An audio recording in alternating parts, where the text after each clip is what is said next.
विद्युत क्षेत्र के बारे में। आज अपने बात करेंगे विद्युत क्षेत्र की तीव्रता के बारे में। ठीक है, विद्युत क्षेत्र की तीव्रता का मतलब कोई आवेश है वो कितना प्रबल यानी कितना स्ट्रॉन्ग किसी चीज पर कोई बल लगा रहा है, ठीक है, उसके आधार पे अपने बात करते हैं विद्युत क्षेत्र की तीव्रता की। इसको दिखाते हैं कैपिटल ई से।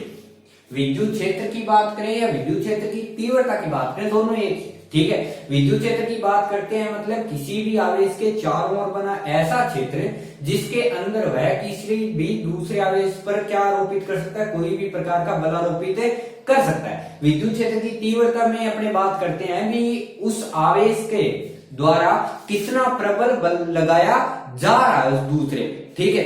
इसको लिखा जाता है विद्युत क्षेत्र की तीव्रता को, विद्युत क्षेत्र की तीव्रता को E बराबर लिखते हैं F बटे क्यू नॉट, ठीक है। यानी F लगने वाला बल और एक यहाँ पे विशेष प्रकार का आवेश आता है क्यू नॉट।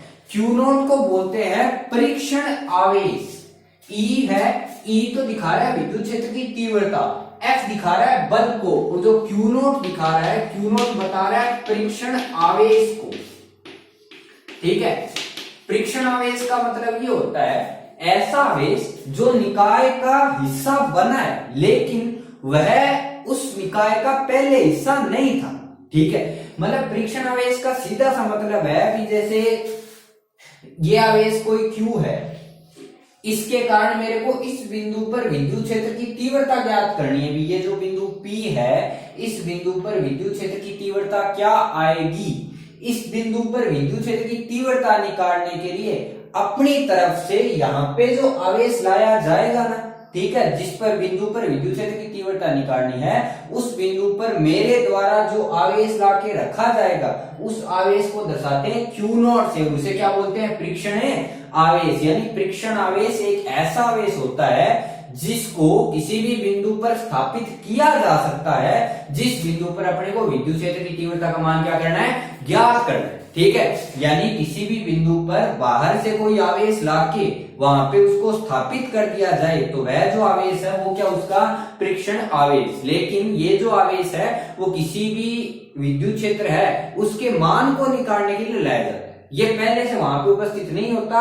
यानी जिस बिंदु पर अपने को विद्युत क्षेत्र की तीव्रता का मान ज्ञात करना है उस बिंदु पर बाहर से एक आवेश लाके स्थापित कर दिया जाता है, जिसे क्या बोलते हैं, क्यू नॉट, ठीक है। तो यहाँ पे अगर अपने बात करें E की, तो E बराबर लिखते हैं F बटे क्यू नॉट। तो अगर मैं इसकी परिभाषा बनाऊं तो परिभाषा में ये लिख सकते हैं क्या, यदि क्यू नॉट बराबर 1 कूलाम हो, यानी क्यू नॉट का मान अगर मैं 1 कूलाम रख दूं तो E बराबर क्या आया, F बटे 1, ठीक है। यानी E का मान आ गया F के बराबर।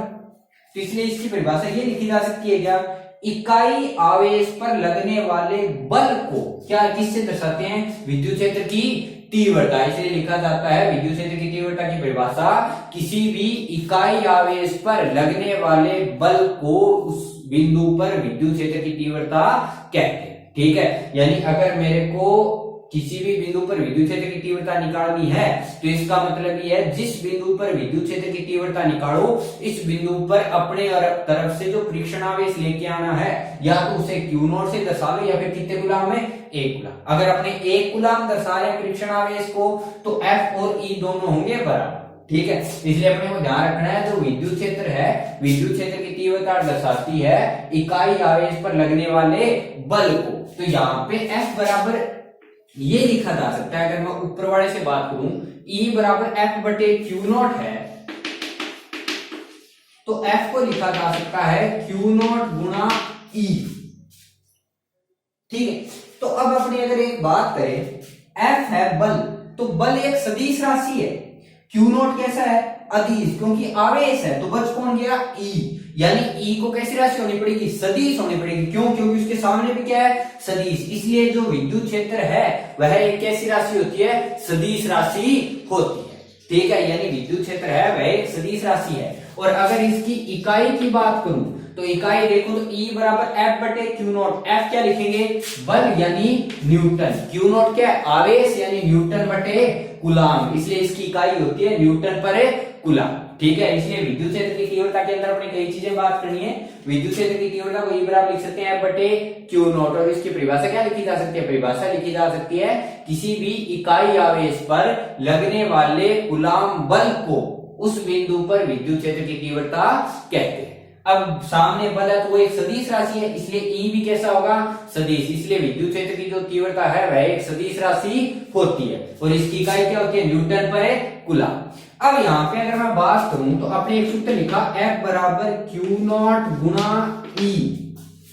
अब आपने ये कहा भी जो F है वो सदिश राशि है, तो F अगर सदिश राशि है तो E भी कैसी राशि है? सदिश। तो अगर दोनों तरफ सदिश राशियां हैं तो सदिश राशि का मतलब ये है भी यहाँ पे चिन्ह का प्रभाव नहीं पड़ेगा। यानी अगर मैं Q आवेश है वो प्लस का रखूं या फिर Q आवेश रखूं माइनस का, तो उस माइनस या प्लस के चिन्ह से उनके मान पे कोई प्रभाव नहीं पड़ेगा। उस प्लस या माइनस के चिन्ह से सिर्फ उसकी दिशा का निर्धारण होगा। जैसे अगर मैं पहली बात करूं, यदि जो Q0 है वो नेगेटिव हो, अगर मैं ये कहूं भी जो Q0 है वो क्या है? नेगेटिव है, यानी Q0 माइनस का है, तो अगर मैं ये कहूं भी Q0 माइनस का है तो F बराबर ये लिखा जा सकता है माइनस Q0 गुना E। तो अगर इसमें देखूं तो F है उसके आगे प्लस है, लेकिन E0 के आगे क्या है? माइनस। इसका मतलब ये है F और E की दिशा एक दूसरे के क्या होगी? विपरीत। यानी A अगर माइनस B के बराबर आए तो इसका मतलब ये होता है A और B हैं तो बराबर, लेकिन उनकी दिशा क्या है? विपरीत। इसलिए अगर मैं Q0 का माइनस रखूं तो Q0 माइनस का होने का मतलब ये है कि F बराबर माइनस का Q0E, तो माइनस का Q0E होने का मतलब चिन्ह क्या है? एक दूसरे के विपरीत। इसलिए ये बोल सकते हैं F और E की दिशा क्या होती है? विपरीत। इसलिए अपने ये कह सकते हैं किसी भी ऋणावेश पर विद्युत क्षेत्र की तीव्रता की दिशा उस पर लगने वाले बल की दिशा के बिल्कुल क्या होती है? विपरीत। क्यों? क्योंकि आगे निशान किसका आता है? माइनस का। और अगर मैं बात करूं 2 नंबर, यदि Q0 बराबर पॉजिटिव हो, अगर Q0 प्लस का है तो F बराबर मैं ये लिख सकता हूं प्लस का Q0 गुना E।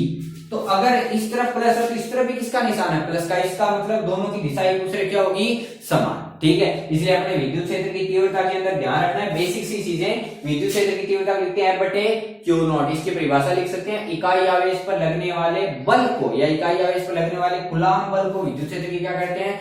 तीव्रता। तो यहाँ पे F बराबर Q0E बनता है, तो F बराबर Q0E बनने का मतलब ये है जो दिशा जो बल है वह एक सदिश राशि है, तो E भी कैसी राशि होगी? सदिश। तो यहाँ पे दिखा सकते हैं विद्युत क्षेत्र की तीव्रता एक सदिश राशि होती है।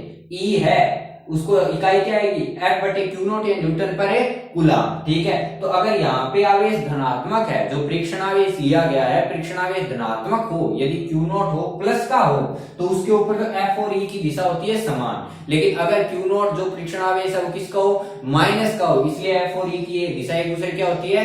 विपरीत। यहाँ पे जब भी अपने विद्युत क्षेत्र की तीव्रता का मान ज्ञात करते हैं तो विद्युत क्षेत्र की तीव्रता का मान ज्ञात करने के लिए किसी भी डेरिवेशन के अंदर अपने कई जगह Q0 ले सकते हैं, और अगर Q0 नहीं लेना चाहे, ठीक है, तो वहां पे अपने F और E की दिशा विपरीत नहीं आए, इसलिए यहाँ पे जो आवेश होता है Q0 उसको अपने धनात्मक लेते हैं। ठीक है। क्योंकि Q0 है वो परीक्षण आवेश है, परीक्षण आवेश का मतलब ऐसा आवेश जो किसी बिंदु पर विद्युत क्षेत्र की तीव्रता वगैरह निकालने के लिए अपने वहां पे उसको स्थापित करते हैं। यानी Q0 आवेश अपने हाथ में। ठीक है। Q0 आवेश पहले से उस निकाय के अंदर नहीं है, अपने Q0 के मान रखने के लिए मजबूर नहीं है कि Q0 का मान 5 रखो 7 रखो, कितना अपनी मर्जी है, कितना भी रख सकते हो। इसलिए अपने Q0 ज्यादा से ज्यादा मान रखने की कोशिश करेंगे 1, क्योंकि 1 कूलाम से अगर इस चीज को गुणा किया जाए तो फर्क नहीं पड़ने वाला, और वह भी 1 है वो किसका लेंगे? प्लस का, ताकि जो F और E है उन दोनों की दिशा एक दूसरे के विपरीत नहीं आए। इसलिए अपने यहाँ पर ज्यादातर जो Q0 आवेश है परीक्षण आवेश वो कितने कूलाम लिया जाता है? प्लस का 1 कूलाम, ताकि दिशा में परिवर्तन नहीं आए और न ही उसके मान। ठीक है। तो यहाँ पे बात करते हैं अपने विद्युत क्षेत्र की तीव्रता की। ठीक है। अब अगर विद्युत क्षेत्र की तीव्रता के आगे बात करें तो यहाँ पे अपने कई डेरिवेशन है विद्युत क्षेत्र की तीव्रता के आधार पे। जैसे सबसे पहला डेरिवेशन है बिंदु आवेश के लिए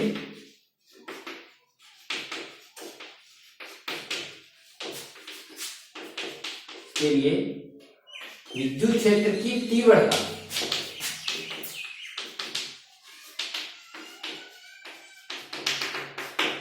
यानी अपने पास एक बिंदु आवेश है, ठीक है, और वहां पे अपने विद्युत क्षेत्र की क्या निकालनी है, तीव्रता, ठीक है। तो बिंदु आवेश के लिए अगर विद्युत क्षेत्र की तीव्रता निकालनी है तो बिंदु आवेश के लिए विद्युत क्षेत्र की तीव्रता के लिए सबसे पहले जब भी डेरिवेशन स्टार्ट करेंगे तो उसके अंदर एक मान अपने को एक लेंगे लिखनी है, ठीक है। अभी माना बिंदु आवेश के कारण अगर अपने को विद्युत क्षेत्र की तीव्रता निकालनी है तो मतलब यह है कि सबसे पहले मेरे को क्या चाहिए, एक बिंदु आवेश चाहिए। तो बिंदु आवेश के लिए एक बिंदु आवेश मान लो जिसका आवेश क्या है, Q है। तो मैंने सबसे पहले लिख दिया, माना मेरे पास एक बिंदु आवेश, माना बिंदु आवेश किसी बिंदु A पर स्थित है और जिसका मान क्या है, Q है, ठीक है। यानी अपने स्टार्टिंग में मान लेंगे भी ये जो बिंदु आवेश के कारण विद्युत क्षेत्र की तीव्रता निकालनी है तो अपने ये लिख सकते हैं भी माना किसी बिंदु A पर एक बिंदु आवेश क्या रखा गया है, Q। बिंदु आवेश क्यों लेंगे, क्योंकि कूलाम का जो नियम है वो बिंदु आवेश पर ही मान्य होता है, ठीक है। तो यहाँ पे बिंदु A पर मैंने मान लिया बिंदु आवेश क्या है, Q है, ठीक है। अब बिंदु आवेश Q है तो उसके बाद मेरे को किसी बिंदु पर विद्युत क्षेत्र की तीव्रता ज्ञात करनी है, ठीक है। तो इसके समीप मान लो बिंदु P है जिसकी दूरी कितनी है, R, और इस बिंदु P पर मुझे विद्युत क्षेत्र की तीव्रता का मान है ज्ञात करना है, यानी मुझे मान ज्ञात करना है EP का, ठीक है।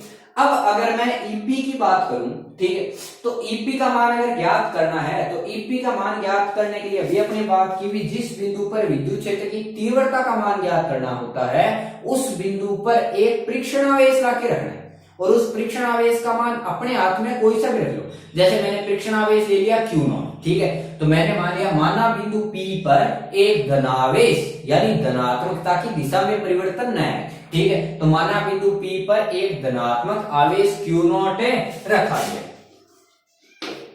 ठीक है। तो धनात्मक आवेश Q0 रखा गया है तो अगर मैं विद्युत क्षेत्र की तीव्रता की परिभाषा के अनुसार बात करूं तो विद्युत क्षेत्र की तीव्रता को लिखते हैं E बराबर F बटे Q0, यानी कि यहाँ पे वो आवेश आएगा जो अपने लेके आए। अगर मैं इसको Q1 रखता तो यहाँ भी क्या आता, Q1। तो उसके लिए मेरे को सबसे पहले किसका मान चाहिए, F का। तो यदि मेरे को ये डेरिवेशन स्टार्ट करना तो सबसे पहले F लिखना पड़ेगा।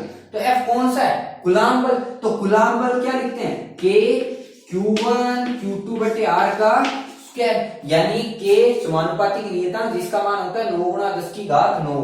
Q1 एक पहला आवेश, Q2 दूसरा आवेश और R उन मध्य दोनों के मध्य की दूरी। तो यहाँ पे अगर मैं बल की बात करूं तो K लिख दिया, तो Q1 और Q2 दोनों आवेश ही तो होते हैं। तो Q1 की जगह कौन है, Q, तो Q1 की जगह मैंने रखा Q। दूसरा कौन है, Q2 की जगह दूसरा आवेश कौन है, Q0। तो Q0 बटे में इनके मध्य की दूरी क्या है, R का स्क्वायर। तो ये तो आ गया अपने पास कूलाम बल।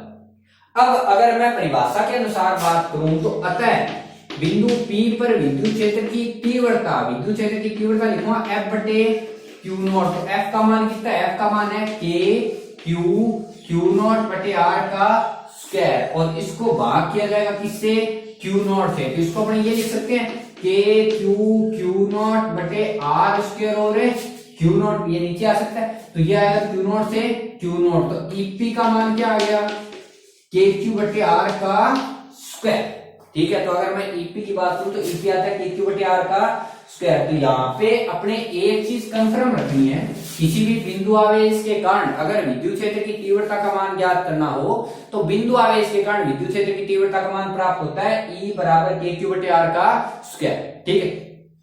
अब यहाँ पे विद्युत क्षेत्र की तीव्रता के अंदर अपने को एक चीज ध्यान रखनी है, यहाँ पे अगर E का मान देखो तो E का मान आया KQ बटे R का स्क्वायर, K आ रहा है, R स्क्वायर आ रहा है और दूसरा आ रहा है Q।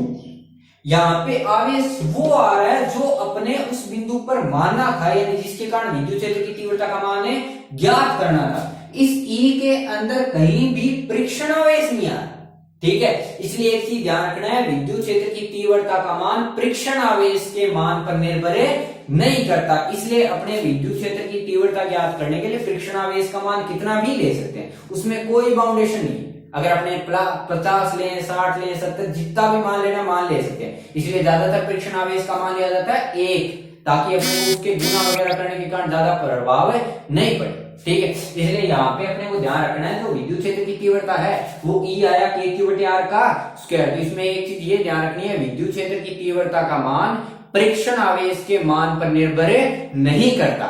यह इसका मान सिर्फ उस आवेश पर निर्भर करता है जिसके कारण विद्युत क्षेत्र की तीव्रता का मान ज्ञात करना है।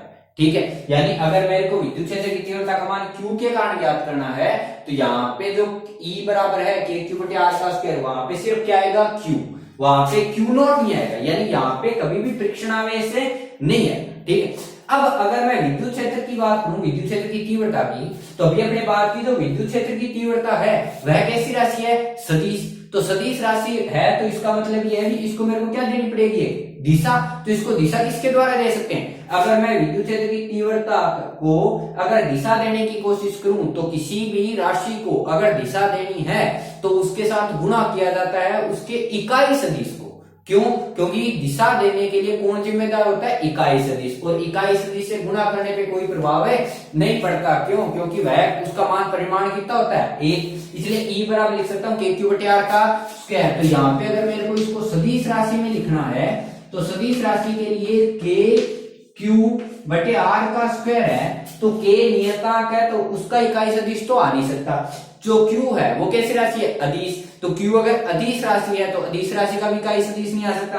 बच कौन गया, R, यानी अगर मेरे को E को दिशा देनी है तो इकाई सदिश के लिए जिम्मेदार कौन होगा, R, तो मैंने गुणा कर दिया R कैप से, यानी R कैप इसका क्या हो गया, इकाई सदिश। तो इसको ये लिखा जा सकता है E बराबर KQ/R स्क्वायर, और इकाई सदिश को लिख सकते हैं सदिश बटे में उसका परिमाण। ठीक है, और अपने को ये पता है सदिश का परिमाण मतलब उन दोनों बिंदुओं के मध्य की दूरी, तो इसको ये लिखा जा सकता है E बराबर KQ/R स्क्वायर, ये R सदिश और R का मापांक इसके बराबर होगा R है, इसलिए इसको गुणा किससे कर सकते हैं, सिर्फ R से। तो E का मान बनता है सदिश रूप में KQ/R की घात कितनी, 3, और गुणा में R सदिश। ठीक है, इसलिए अपने को अगर किसी भी बिंदु आवेश पर विद्युत क्षेत्र की तीव्रता का मान ज्ञात करना है तो बिंदु आवेश के कारण ज्ञात करना है, तो मान लेते हैं एक बिंदु आवेश है कौन से बिंदु पर, A, जिसका मान क्या है Q, उसके साथ बिंदु P पर जिस पर विद्युत क्षेत्र की तीव्रता का मान ज्ञात करना है वह उससे कितनी दूरी पर स्थित है, R। तो जिस बिंदु पर विद्युत क्षेत्र की तीव्रता का मान ज्ञात करना है वहां पे अपनी ओर से क्या लेके आना है, परीक्षण आवेश लेके आना है। मैं एक परीक्षण आवेश लेके आया Q नॉट, तो मेरे को EP का मान ज्ञात करना है। तो अगर E की परिभाषा देखूं तो E बराबर लिखते हैं बटे Q नॉट, यानी मेरे को सबसे पहले किसका मान चाहिए, कूलाम बल का। तो अगर कूलाम बल लिखूं तो कूलाम बल क्या बात कहता है, F बराबर KQ1Q2/R का स्क्वायर। तो मैंने लिखा KQ1Q2/R का स्क्वायर, Q1 और Q2 दोनों आवेशों के मान होते हैं, तो यहाँ पे K आ गया, Q1 यानी एक आवेश और Q2 यानी दूसरा आवेश। तो पहला आवेश कौन है, Q, दूसरा आवेश क्या है, Q नॉट। तो मैंने Q नॉट बटे में R का स्क्वायर। अब अगर E का मान निकालूं तो E बराबर है बटे Q नॉट, तो मैंने इसको Q नॉट से अगर भाग किया तो अपने पास बच गया KQ/R का स्क्वायर। तो KQ/R स्क्वायर बचने का मतलब ये है जो विद्युत क्षेत्र की तीव्रता का मान है वो सिर्फ उस बिंदु आवेश के मान पर निर्भर करता है, इसका मान कभी भी लिए गए परीक्षण आवेश के मान पर निर्भर नहीं करता, इसलिए लिख सकता हूं KQ/R का स्क्वायर। और अगर मेरे को विद्युत क्षेत्र है तो विद्युत क्षेत्र कैसी राशि है, सदिश, तो सदिश के लिए क्या देनी पड़ेगी, दिशा। तो अगर मैं सदिश के लिए दिशा ढूंढूं तो दिशा के लिए अपने को किससे गुणा करना पड़ता है, इकाई सदिश से, तो इकाई सदिश ढूंढना पड़ेगा। तो KQ/R का स्क्वायर है, K इकाई सदिश दे नहीं सकता क्योंकि अदिश राशि है, Q है वो आवेश, आवेश भी कैसी राशि है, अदिश, यानी ये दोनों इकाई सदिश नहीं दे सकते। तो इकाई सदिश कौन दे सकता है, सिर्फ R, इसलिए मैंने इसको किससे गुणा किया, R कैप से। इसको लिख सकता हूं KQ/R का स्क्वायर और गुणा में R कैप। तो KQ/R का स्क्वायर है तो R कैप इकाई सदिश, इकाई सदिश को क्या लिखते हैं, सदिश, और बटे में उसका परिमाण यानी R कैप बटे R का मापांक। तो KQ/R स्क्वायर और R सदिश बटे R के मापांक को क्या लिख सकता है, सिर्फ R, क्योंकि R का मापांक वो दोनों बिंदुओं के मध्य की दूरी को दर्शाता है और बिंदुओं के मध्य की दूरी कितनी है, R। तो इसलिए इन दोनों को गुणा किया तो KQ/R की घात 3 और आगे क्या आएगा R सदिश। ठीक है, अब अगर बात करें अपने विद्युत क्षेत्र की तीव्रता की, तो विद्युत क्षेत्र की तीव्रता अपने को एक चीज पता चल गई, विद्युत क्षेत्र की तीव्रता है वो एक सदिश राशि है। तो अगर सदिश राशि है तो अपने एक बात की थी अध्यारोपण के सिद्धांत की, ठीक है, वो सिद्धांत क्या बात कहता है, अध्यारोपण का सिद्धांत ये बात कहता है कि अगर कहीं पे अलग अलग सदिश राशियां हैं, ठीक है, यानी किसी एक ही बिंदु पर अगर किसी चीज का परिमाण ज्ञात करना है और वो अलग अलग सदिश राशियां हैं, तो उस बिंदु पर कुल परिणाम के लिए सभी राशियों को क्या करना पड़ता है, जोड़ना पड़ता है। लेकिन सामान्य बीजगणितीय योग नहीं करना, उनका कौन सा योग करना है, सदिश योग। इसलिए अगर मैं विद्युत क्षेत्र की तीव्रता के अंदर अध्यारोपण के सिद्धांत की बात करूं तो वो ये बात कहता है भी किसी भी बिंदु पर कुल विद्युत क्षेत्र की तीव्रता अलग अलग बिंदुओं के कारण विद्युत क्षेत्र की तीव्रता का सदिश योग होती है। ठीक है, इसलिए अपने विद्युत क्षेत्र की तीव्रता के लिए अगर अध्यारोपण के सिद्धांत की पालना करें तो विद्युत क्षेत्र के लिए अध्यारोपण का सिद्धांत ये बात कहता है किसी भी बिंदु पर कुल परिणामी विद्युत क्षेत्र की तीव्रता का मान उस बिंदु पर अलग अलग आवेशों के कारण उपस्थित विद्युत क्षेत्रों का सदिश योग होता है। यानी मेरे को सभी जो अलग अलग आवेश हैं उन सब के कारण विद्युत क्षेत्र निकालो और उनको दिशा के साथ जोड़ो, यानी उनको सामान्य तरीके से नहीं जोड़ना, उनका कौन सा योग करना है, सदिश योग करना है। ठीक है, अब यहाँ पे इस चैप्टर की सबसे मेन इंपॉर्टेंट हेडिंग आती है विद्युत द्विध्रुव, जो जहां से डेरिवेशन बहुत बार पूछा गया। अगर अपने बात करें विद्युत द्विध्रुव की, विद्युत द्विध्रुव है, द्विध्रुव आघूर्ण की बात करते हैं अपने।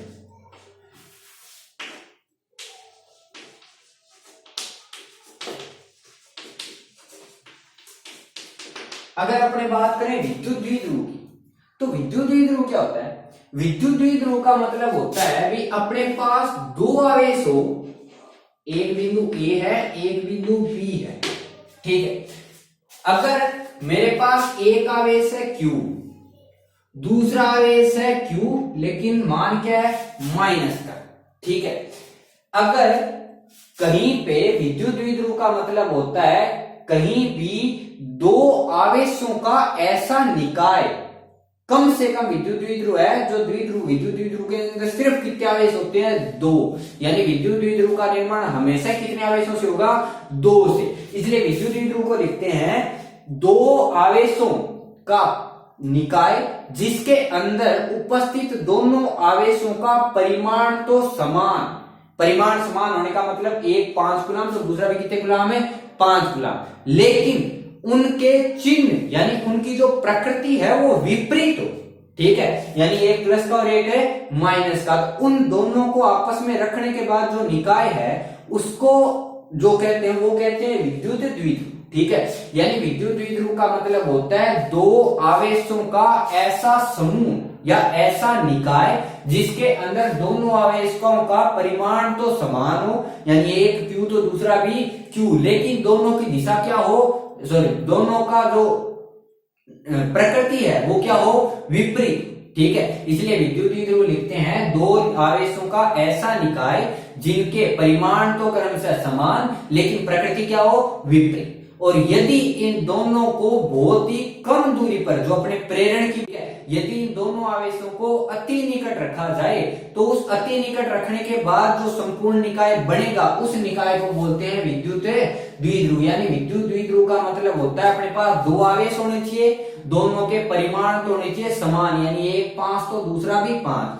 लेकिन दोनों की प्रकृति होनी चाहिए विपरीत, एक प्लस का और एक है माइनस का, और इन दोनों के मध्य की दूरी होनी चाहिए अति अल्प यानी बहुत ज्यादा कम, तब उस निकाय को क्या बोलते हैं, विद्युत द्विध्रुव। ठीक है, यानी विद्युत द्विध्रुव की सिंपल सी परिभाषा है दो समान परिमाण व विपरीत प्रकृति के आवेशों को यदि अति अल्प दूरी पर स्थापित किया जाए तो इस प्रकार आवेशों के बने निकाय को विद्युत द्विध्रुव कहते हैं। ठीक है, यानी दो समान परिमाण व विपरीत प्रकृति के आवेशों को अति अल्प दूरी रखने पर बनने वाले निकाय को विद्युत द्विध्रुव कहते हैं। ठीक है, इसलिए विद्युत द्विध्रुव के लिए अगर एक बिंदु ए और एक बिंदु बी है तो बिंदु ए पर तो होना चाहिए प्लस क्यू और बिंदु बी पर क्या होना चाहिए, माइनस क्यू, और इन दोनों के मध्य की दूरी होनी चाहिए अति अल्प।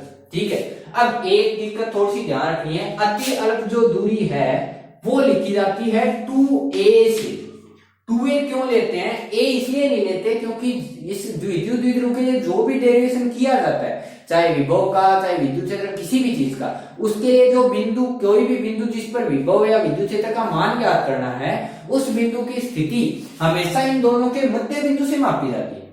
इसलिए अपने अगर a मान लूंगा तो ये a/2 हो जाएगा, इसलिए इसको मानते हैं 2a, ताकि आधा हिस्सा a, मध्य बिंदु से आधा हिस्सा a और इधर भी मध्य बिंदु आधा हिस्सा a, ठीक है। इसलिए विद्युत द्विध्रुव जो है, विद्युत द्विध्रुव के परिमाण तो मान रहा हूं q और -q, और ये दोनों आवेशों के मध्य की दूरी क्या मान रहा हूं 2a। a इन दोनों के मध्य की दूरी नहीं है, इन दोनों के मध्य की दूरी क्या है 2a। क्यों मान रहे हैं? क्योंकि इनके लिए जो भी डेरिवेशन करते हैं, उन सब डेरिवेशन के लिए इन आवेशों, किसी भी बिंदु की जो दूरी है वो हमेशा इनके मध्य बिंदु से मापी जाती है। तो मध्य बिंदु के लिए ये भी एक सम संख्या है, ये भी एक पूर्ण संख्या है और ये भी पूर्ण संख्या है, ठीक है। इसलिए अपने मध्य बिंदु के लिए इसकी दूरी क्या मान लेते हैं 2a, ताकि ये a और ये भी a, ठीक है। इसलिए विद्युत द्विध्रुव के अंदर दोनों आवेशों के परिमाण तो ले रहा हूं q, यानी एक प्लस q और एक है माइनस q, और इन दोनों के मध्य की दूरी क्या ले रहा हूं 2, ठीक है। अब देखो यहाँ पे बात होती है विद्युत द्विध्रुव आघूर्ण की, तो विद्युत द्विध्रुव आघूर्ण को लिखते हैं P से, द्विध्रुव आघूर्ण को किससे लिखते हैं P से, और द्विध्रुव आघूर्ण का मतलब होता है आवेश का परिमाण, कोई सा भी एक, किसी भी आवेश का परिमाण, लेकिन चिन्ह के साथ नहीं रखना, ठीक है। क्यों? क्योंकि जो विद्युत द्विध्रुव आघूर्ण है वो एक सदिश राशि होती है, और सदिश राशि के अंदर अगर अपने कोई चिन्ह रखेंगे तो वो हमेशा क्या बताएगा उसकी दिशा को, इसलिए यहाँ पे चिन्ह नहीं रखना, अपने को सिर्फ और सिर्फ रखना उसका परिमाण, ठीक है। इसलिए जो विद्युत द्विध्रुव आघूर्ण है उसको लिखते हैं किसी भी एक आवेश का परिमाण, किसी का भी ले लो, क्योंकि दोनों का आवेश का मान क्या है समान, लेकिन प्लस चिन्ह है वो किसका लेंगे प्लस का ज्यादातर, ठीक है। क्यों? यहाँ पे अगर अपने बात करें विद्युत द्विध्रुव आघूर्ण की, ठीक है, तो विद्युत द्विध्रुव आघूर्ण के लिए जो P है उसको लिखा जाता है किसी भी एक आवेश का परिमाण यानी Q, ठीक है, और गुणा में उन दोनों आवेशों के मध्य की दूरी, और उन दोनों आवेशों के मध्य की दूरी क्या ली जा रही है 2a, ठीक है। इसलिए यहाँ पे लिखा जाता है अगर अपने को विद्युत क्षेत्र की तीव्रता, जो विद्युत द्विध्रुव आघूर्ण ज्ञात करना है, तो विद्युत द्विध्रुव आघूर्ण के लिए लिखा जा सकता है भी किसी भी एक आवेश का परिमाण और गुणा में उन दोनों आवेशों के मध्य की दूरी, ठीक है, इसे लिखा जाता है विद्युत द्विध्रुव आघूर्ण। अब ये कैसी राशि है सदिश, तो ये अगर सदिश राशि है तो सदिश राशि होने के कारण इसकी एक स्पेशल दिशा होगी, और इसकी दिशा हमेशा निश्चित मानी जाती है -q से +q, ठीक है। इसलिए ध्यान रखना विद्युत द्विध्रुव आघूर्ण की दिशा -q से +q की ओर होती है, ये +q से -q नहीं होती, ये हमेशा होती है -q से +q की ओर, ठीक है। इसलिए अपने बात करेंगे अगर विद्युत द्विध्रुव और द्विध्रुव आघूर्ण की, तो विद्युत द्विध्रुव की परिभाषा क्या लिखी जा सकती है, दो आवेशों जिनके परिमाण तो समान लेकिन प्रकृति क्या हो विपरीत, को अति अल्प दूरी। अपने बात करें द्विध्रुव आघूर्ण की, तो द्विध्रुव आघूर्ण जो P है उसे लिखा जाता है किसी भी एक आवेश का परिमाण यानी Q, और गुणा में उन दोनों आवेशों के मध्य की दूरी, यानी गुणा क्या आएगा 2a, ठीक है। इसलिए विद्युत द्विध्रुव आघूर्ण को सिंपल सी परिभाषा लिखी जाती है किसी भी एक आवेश के परिमाण व उन दोनों आवेशों के मध्य की दूरी के गुणनफल को, क्योंकि गुणा करें उसे क्या बोलते हैं उसका विद्युत द्विध्रुव आघूर्ण। अब ये कैसी राशि है सदिश, तो सदिश राशि होने का मतलब इसकी जो दिशा है, इसकी क्या है दिशा, वो होती है हमेशा -q से +q की ओर। P की दिशा हमेशा फिक्स होती है -q से किस ओर +q की ओर, ठीक है। यानी ये अगर -q है और ये अगर +q है तो इसकी दिशा होती है -q से +q की ओर, P की दिशा क्या रहती है निश्चित, ठीक है। इसलिए अगर अपने बात करें विद्युत द्विध्रुव की, तो विद्युत द्विध्रुव का मतलब है दो आवेश जिनके परिमाण तो समान लेकिन प्रकृति एक दूसरे क्या हो विपरीत हो, इनको यदि अति अल्प दूरी पर रखा जाए तो उसके कारण जो निकाय का निर्माण होगा उसे बोलेंगे विद्युत द्विध्रुव। अब विद्युत द्विध्रुव के लिए निर्धारित किया जाता है द्विध्रुव आघूर्ण का, तो द्विध्रुव आघूर्ण को क्या लिखते हैं किसी भी एक आवेश का परिमाण और गुणा में उन दोनों आवेशों के मध्य की दूरी यानी q गुणा क्या लिखते हैं 2a, और इसकी दिशा हमेशा -q से किस q की ओर है +q की ओर।